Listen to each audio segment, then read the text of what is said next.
This is my Voron Trident 250 kit by LDO, and for the past 7 months, it has been my go-to 3D printer for most of my projects. In this video, I'm going to tell you guys what I've liked about it, what I haven't liked about it, what I've done to improve it, and lastly, if you should buy it. Now, if you've already watched my video where I introduced my Trident, you'll know that I actually received this printer completely free of charge because I was a lucky winner in one of Nero 3D's live giveaways around New Year's Eve. So, just a fair warning that my opinion on this printer is pretty heavily biased. Anyways, since this is a Voron and an LDO kit at that, one should expect only the best quality and user experience out of it. And for the most part, I would say that this machine has indeed been a joy to own. However, that's for the most part. So, to begin, I'm going to run through some things that I was really impressed with, and then eventually we'll get to the things that I thought needed improving or that I straight up was just annoyed with. Okay, to start, let's talk about the design.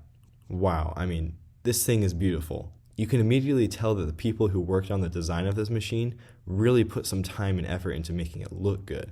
Everything is enclosed, but it's not just enclosed with boring old aluminum or non-translucent sheets. It's absolutely covered with tons of clear acrylic on 4 of the 6 sides of the printer, the back and the bottom panels being the only exceptions. On top of this, the Trident's motion system is Core XY, so you've got speed, reliability, and print quality covered.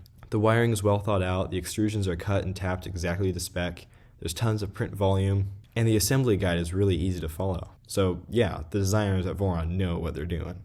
Another aspect that I've really liked about this Voron Trident has been the wide range of mods available. At the moment, I have installed 4 mods, one of which almost being a necessity, but we'll get to that later.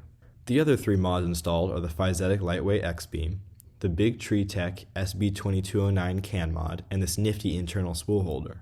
The Lightweight X-Beam was installed to allow for quicker printing speeds, which has actually shown to make around a 3 to 5K acceleration difference without affecting quality much, if at all. The SB2209 mod also helped lighten up the tool head because of the simplified wiring system thanks to the miracle that is CAN bus. Now that I've shown some things that have been really nice on this machine, I'm going to list some things that have not been ideal and how I've fixed a couple of them. Firstly, let's begin with the noise. Although this machine shipped with TMC2209 silent drivers, they have been anything but silent. For the speeds I was initially printing at, I expected much quieter, but that was before I owned a Voron.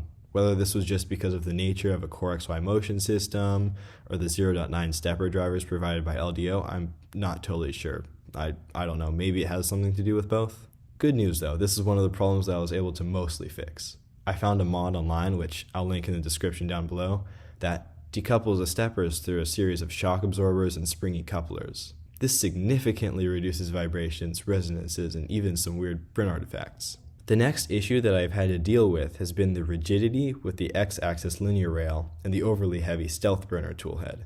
For the most part it works fine, but sometimes I'll get inconsistent layer lines because of the not so perfect tolerances on the linear rails. But at that point I'm really just nitpicking because there aren't very many things not to like about a Voron Trident sourced by LDO. And lastly, the part about this printer that has been my least favorite is the really lackluster part cooling on the stock stealth burner. I mean, sure, if you're only printing ABS, you'll probably be completely fine, but if you're wanting to print materials like PLA or TPU, you may want to look into a better toolhead solution. So now that we've discussed some of the good and some of the bad, I need to answer the question, should you buy one? Let me explain it this way. If you're not a hobbyist and already have a 3D printer that prints your meme of the month designs from Thingiverse fine, I'd advise you not to. $1,300 isn't a small amount of money. However, if you are that one crazy hobbyist who's looking to improve your production quality, sure, why not? After all, Voron Design has produced some of the best looking and printing machines for the past few years in my and many other users' opinions. If you'd like to see more videos like this in the future, please do consider dropping a like down below and sharing it with your friends. If you'd like to show even more support, consider becoming a subscriber so that you don't miss any of my other uploads. Good luck out there, and keep building things.